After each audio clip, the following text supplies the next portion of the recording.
I'm going to hand you over to Catherine Barker, who's the Head of Development at Family Hubs Network.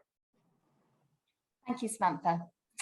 So, Family Hubs, they're all about giving families access to the right help at the right time. It's about prevention, helping families solve their problems and preventing problems from getting worse. So, if prevention is at our mission's heart, all families need to be able to access and receive help. So digital tools are a fundamental part of how we can achieve this. From on the one hand, ensuring we can offer families the very best yet sustainable universal offer, to finding new ways to reach and support those families who can be really difficult to reach. I expect here today we've got some very passionate early adopters of digital, whereas others are perhaps more cautious, concerned about the risks and the unforeseen consequences. But in reality, we need both mindsets as we develop a family help offer which optimizes the best of digital tools without losing the sight of the importance of physical, in-person interaction and experience. So before we hear from our fantastic speakers, I'd like to make a few points about the relevance and importance of digital tools in local family hubs. So next slide, please. Most of you will be familiar with the principles of family hubs, which we've developed over the years while we gathered evidence from local authorities as they evolved their family help services.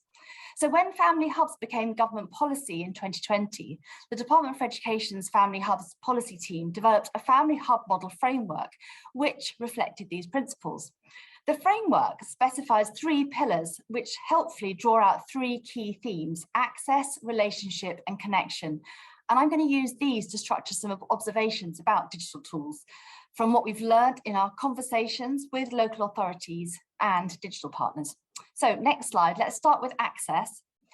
If families with children 0 to 19 and up to 25 with SEND are to access help, they need to be aware of it.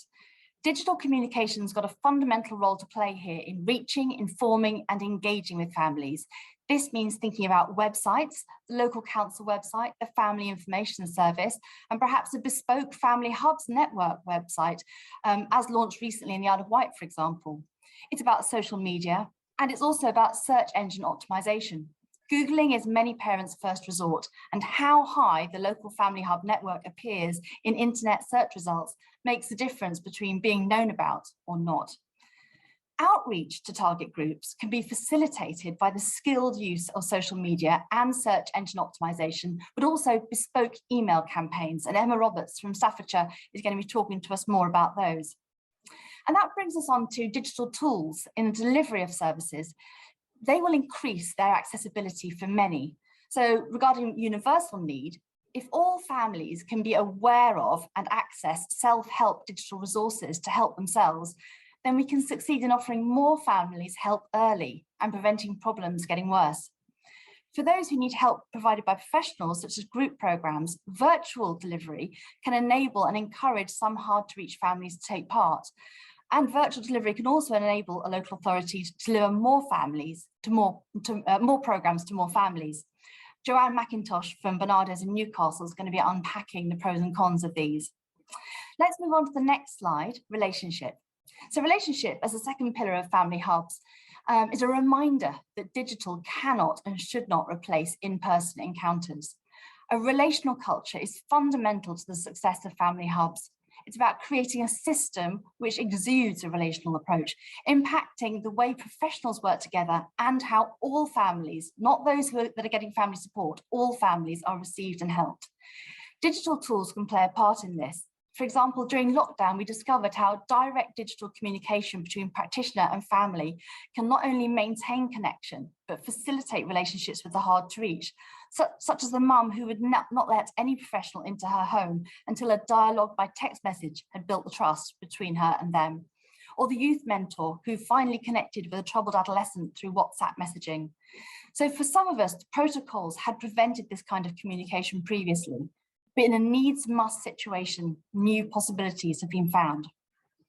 Prioritising the quality of relationships is also about helping parents maintain their relationship with each other. And the DWP's Reducing Parental Conflict funded projects, we've seen there how digital resources help couples who are struggling with the challenges of family life.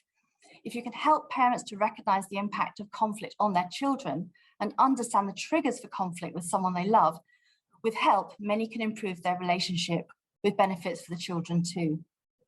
Let's move on to the last one, connection. The next slide, please.